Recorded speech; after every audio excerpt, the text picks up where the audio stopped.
Hey everybody, and welcome to another casted game between Tyo and Vindi, and this is game 3 of 3 of the losers elimination bracket quarterfinals.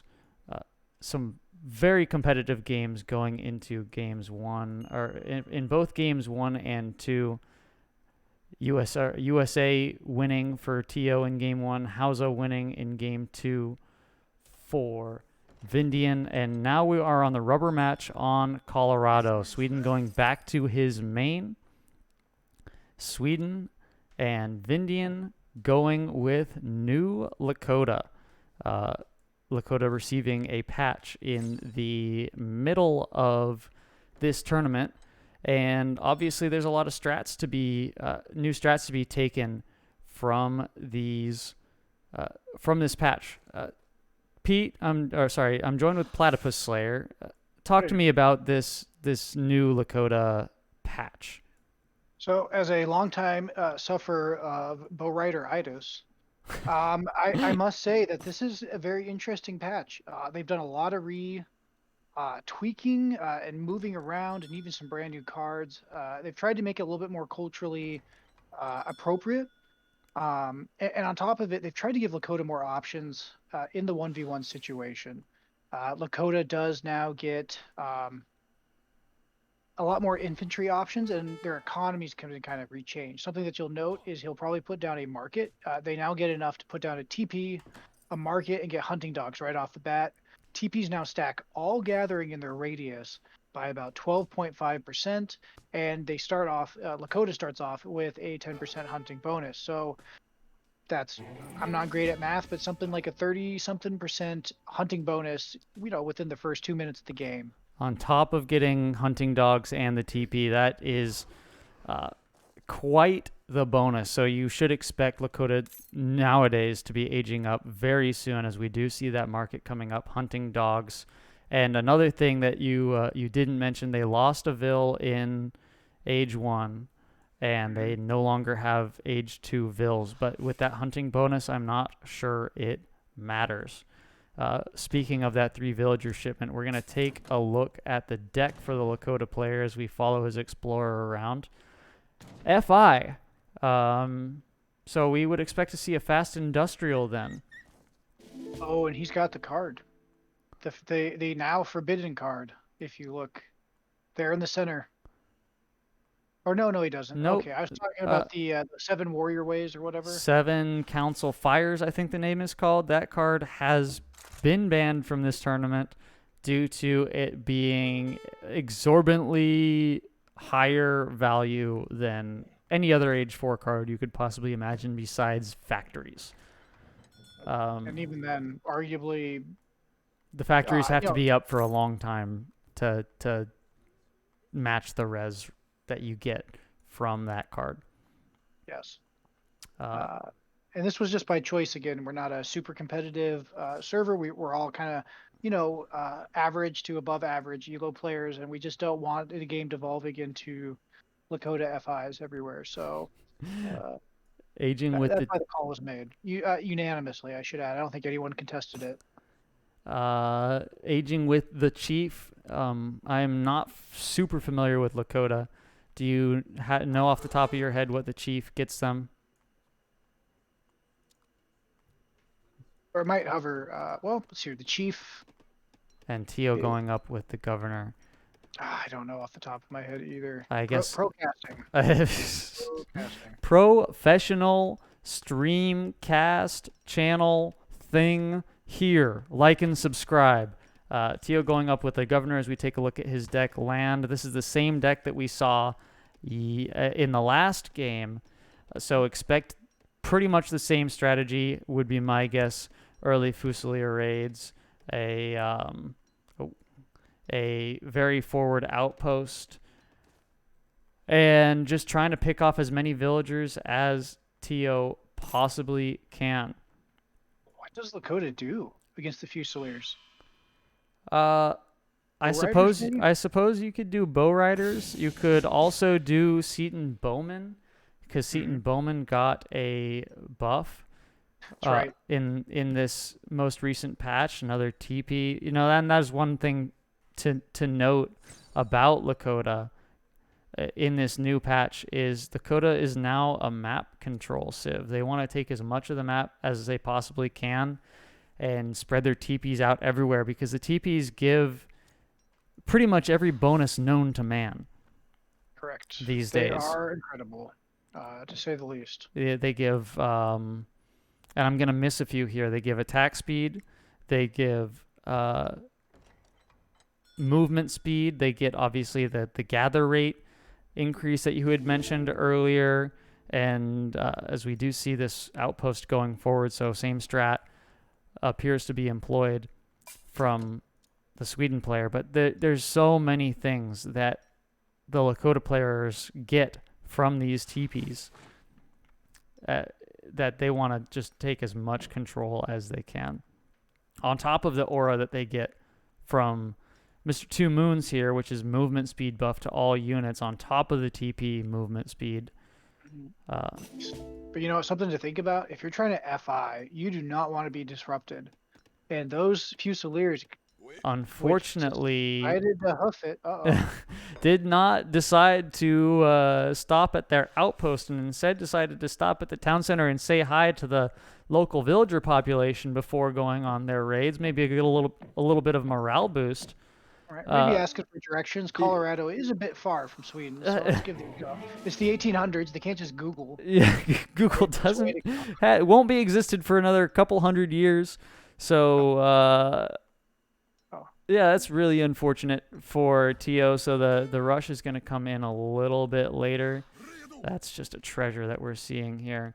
We're going to go ahead and turn Fog of War on and follow these mighty Fusiliers. They're going to spot out the town center. Ooh, good game sense, too, to go south. Is he going to catch They're going to that? spot the native embassy. They're going to get one villager there. They're going to get... Oh, popping in the war hut. Wow, good grief. Within seconds, that villager's life is saved. But he's got some Krolins in the north, so this is quite the early pressure from Tyo. This isn't just kind of a slow roll. This is pretty aggressive early. And, you know, Lakota does take a second to take off. And the last thing you want as Sweden is those bow riders, which trade very well into your Karolian mass. And basically everything you can hope to throw at them, other than maybe crossbow, early in the game. So Tyo's, you know, he's just trying to catch Vindi and not paying attention. And, you know, normally we had mentioned this in the previous games, these Fusiliers will one-shot a villager, but that villager escaping with just a little bit of health left thanks to these TP's buff. So really clutch TP placement. The war hut just barely going up. For those HP on those vills, do you think maybe it's a market upgrade as well? That could be the case. These Seaton Bowmen are coming in now. These vills, 223 health, so they very well could have the health bonus from the market. Uh-oh. Oh, and I was going to mention this earlier, but Tyo sniped the treasures off with his Fusiliers when his Explorer was nowhere near. And Vindian, I feel like, probably could have taken that treasure. It's two straight sheep. If you look in the north, there's another raid going on. Looks like... More Vill raids. Tyo attacking on two fronts. And I think I'm about to steal the words out of your mouth, but this FI is being awfully slowed down by this early aggression. These Fusiliers, you know, he's lost a Fusilier now, but raiding on two fronts. Looks like he lost his Karolians potentially. Cheeky little mine villager, Tort villager going to come up on these mines. Getting attacked by a scout here. So Vindian's age 3, though. So now, you know, Tyo's got to figure out a way to get into age 3, I think, because is that rifle riders? Those are indeed rifle riders, and they are now trainable. Wrong deck. I'm a fan of doing that. He doesn't have the conversion card. Is that it? No. Advanced scouts. That's good. Can now be trained from the town center. Doesn't have the conversion card, so those are trained rifle riders, which when you're expecting the Fusiliers and Karolians from Sweden is a very good play from Vindian, if you ask me. Well, he's looking pretty good right now. Let's see what Vindian does with this commanding position. He's up in age first. He's up in score 2, sending 1,000 wood behind this, probably going to build out some town centers and start the villager boom with the adoption card that he does have in the deck. That villager boom is very important and very deadly for a Lakota player that is able to achieve that.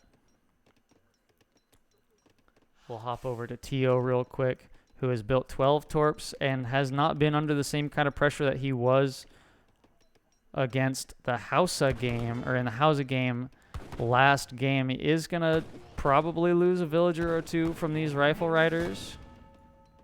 Oh, they're just tickling a little bit. All right. There he loses one, might lose a second. Where's the town center? It will lose 2. There's 2. Where's the third? There's 3. Okay, so 3 vills getting lost. So about equal, I'd say, in the vill trades. Tyo picking a few off with the Fusiliers, and these rifle riders picking up another one. Sweden, though, they have another type of villager, the Torp. And that is the trick about Sweden, is you can kill a few villagers and it's not going to be as painful for Sweden because their villagers are still on the map. Yeah, their villagers are all over the map just gathering these coin mines. I think he's up to 15 now. Nope, I lied. He's at 12. I'm bad at math. And, these torps are going to be providing quite a bit of line of sight for Tyo, on top of, he's got this Comanche settlement. He's got the outpost here. He's got these torps. So, the only way that you're going to get any raids in is sneaking right through here. And then right into the barracks. As we might actually see that happening with some club warriors. Infantry, the devs trying to make infantry a lot bigger part of the Lakota unit comp. But they decided to turn around and run away. Vindian on 24 vills, Tyo on 20 plus the 12 torps. As we see some more pressure coming in. This is a Jaeger pop. Wrong deck. Did send that in. This is one of Tyo's favorite cards to send because the Jaegers are just so effective against a wide variety of units. Those more rifle riders that just popped out of the stable.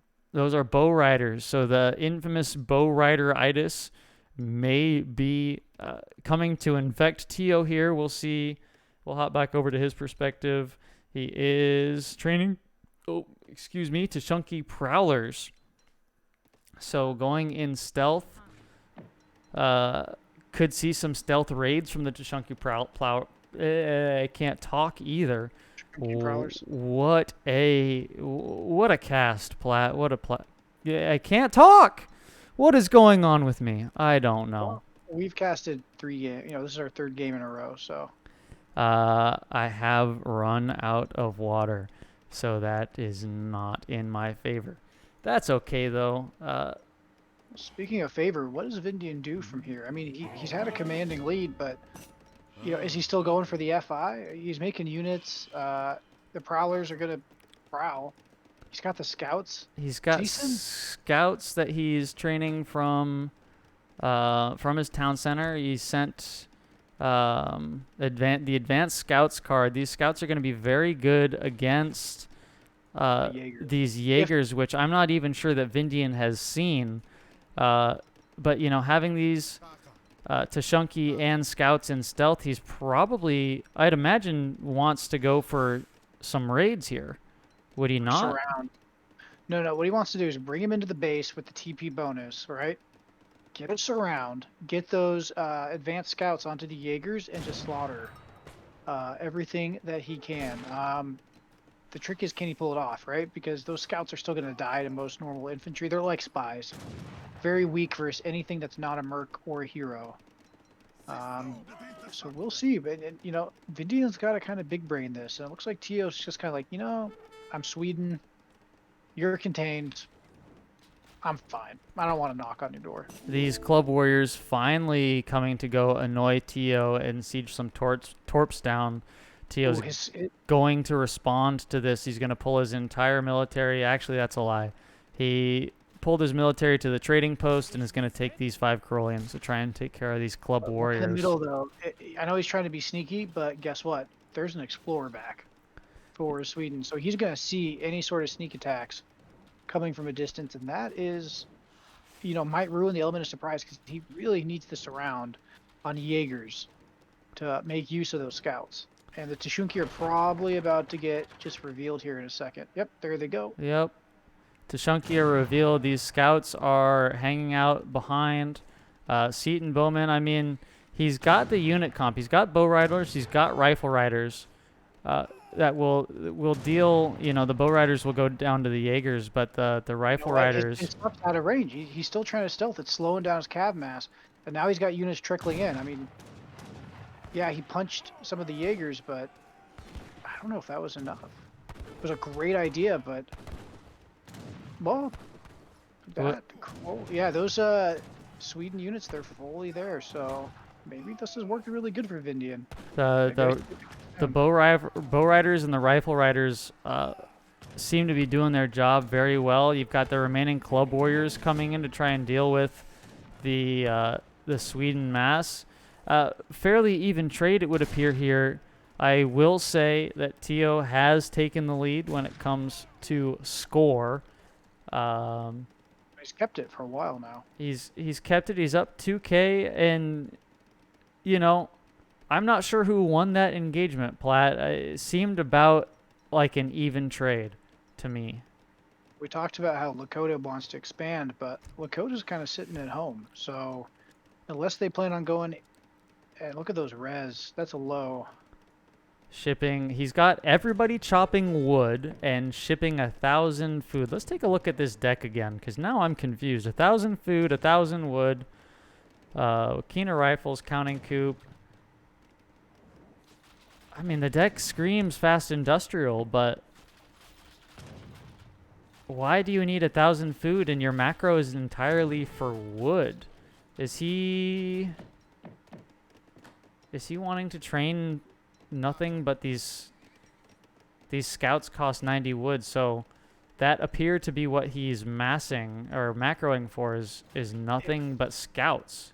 The Jaegers have mostly been killed and they're very expensive. I mean, Sweden can train any merc that they've sent. Ooh, wait a minute, we've got Vils. These Vils gonna, you know, he's probably gonna lose 2 or 3, maybe even more depending on what happens here. Tio prioritizing saving his torps that were already dead. And now we're seeing some leather cannons coming in from Tio here. They're going to be able to deal with all these scouts pretty handily, and all you got to do is protect them from the bow riders and the rifle riders. Easier said than done when you only have Corollians. And, you know, what little Jaegers you have will get micro down by the scouts. Vindian's still gathering nothing but wood. Okay, I stand corrected. He's gathering up the wood crates with his you know what? Those torps have been kicking. And I think Lakota, you know, their advantage is hunts, but he only has 14 villagers on hunt, so he's got 29. Let's see, Tio's got 29. How much does Vindian have for villagers? Vindian's at 28 plus the gather rate bonus from all the TPs. Sending 1,000 coin behind this. No Falcons yet. Has already sent ironworks and blueberries. Are we going to see Sweden go industrial? We might see Sweden go industrial. Doesn't quite have the macro down for it. But once, you know, he's going to get the rest of these torps up. He's got 4 more torps to build after this. And that is definitely in the cards, especially with this 1,000 coin shipment. We'll hop back over to Vindian real quick, who has put his entire eco on the ceremony. What ceremony? And fertility dance without gathering food. Interesting decision for sure from Vindian. He's got a decent chunk of scouts here. What do you do with this Vilboom? I mean, you're making all these villagers, which is nice. But he's not. I mean, he can train 5 villagers very fast, and then he has to go back on food. Speaking of food, look at this cheeky little.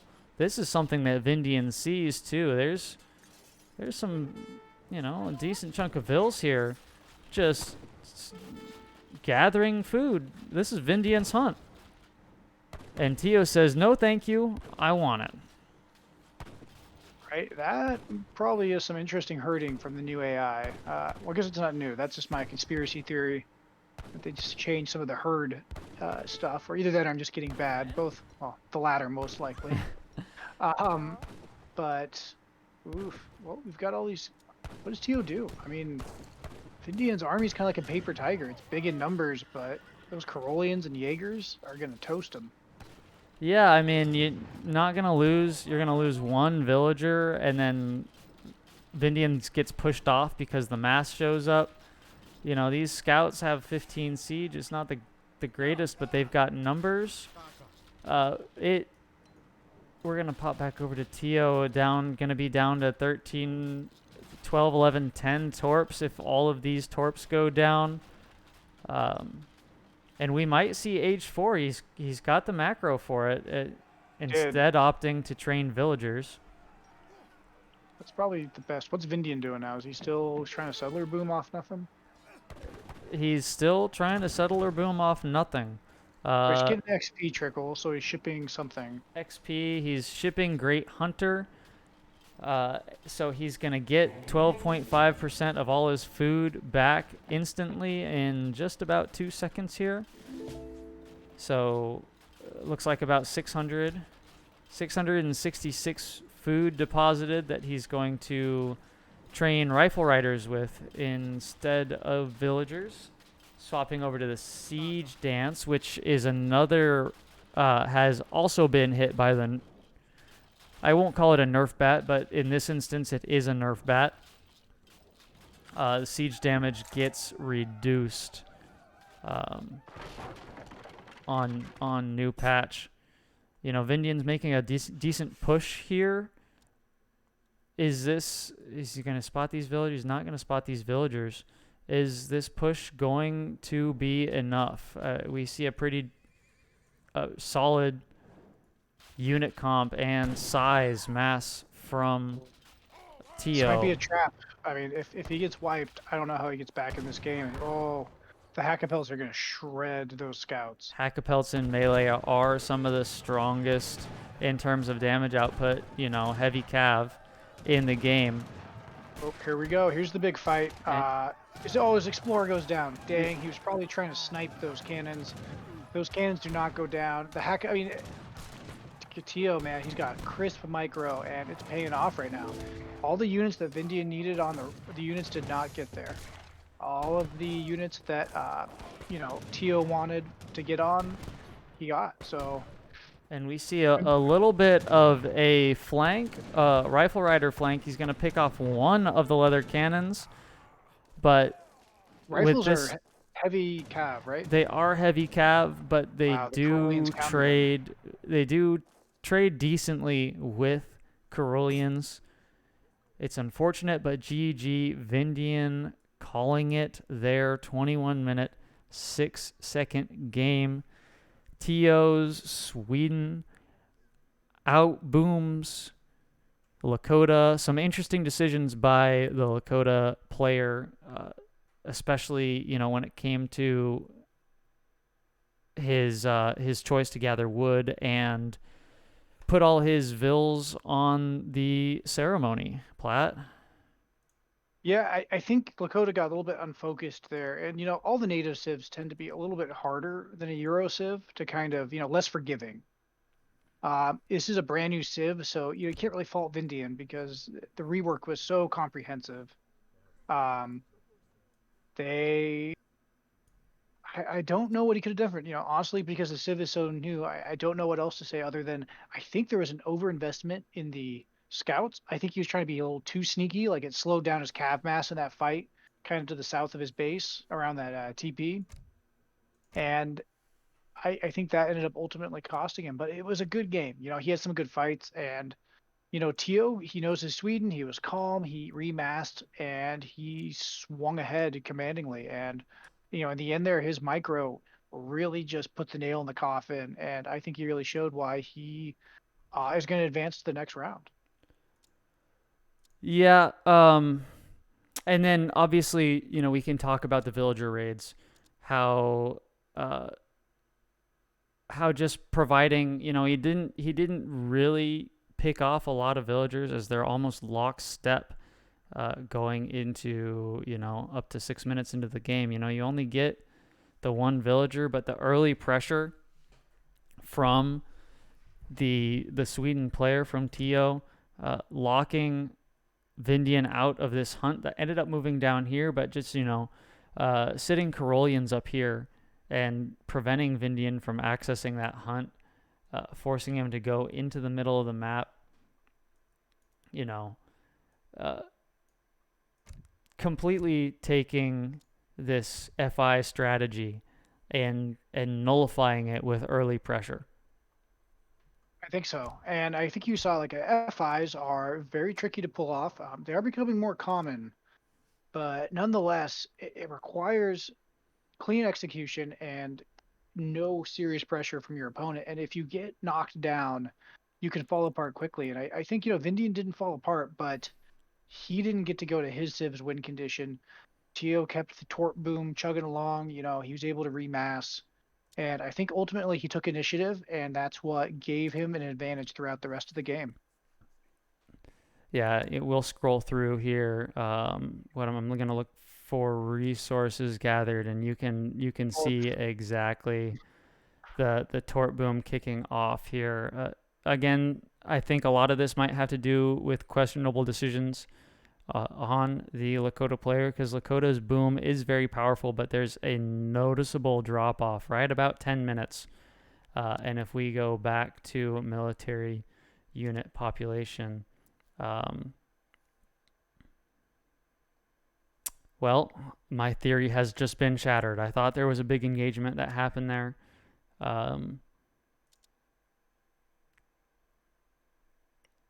there was, okay, so there was an engagement here with some raids. Uh, I professional cast. You're gonna have to remind me what do you think caused this little downtick in resources gathered, Platt? Not really a downtick. It's the tort boom compared to a normal Civ. But I will say Vindian did not stay on the hunts. He was not able to leverage that massive food bonus into something that would carry him for the game. Lakota does need a lot of coin. I do agree that towards the end, perhaps overinvestment in Scout and the Plaza dance was kind of an interesting choice. Maybe it was like a boom, and he realized that his Civ just no longer had gas in the tank to power that boom. But again, this is a brand new Civ. You really can't fault Vindian for playing a Civ that, other than the Bow Riders, I think even the Bow Riders were tweaked a bit. So, no unit is the same now. It's a very different Civ, and I think you saw experience and comfort versus someone that was trying to be creative out of still a bit of a mystery.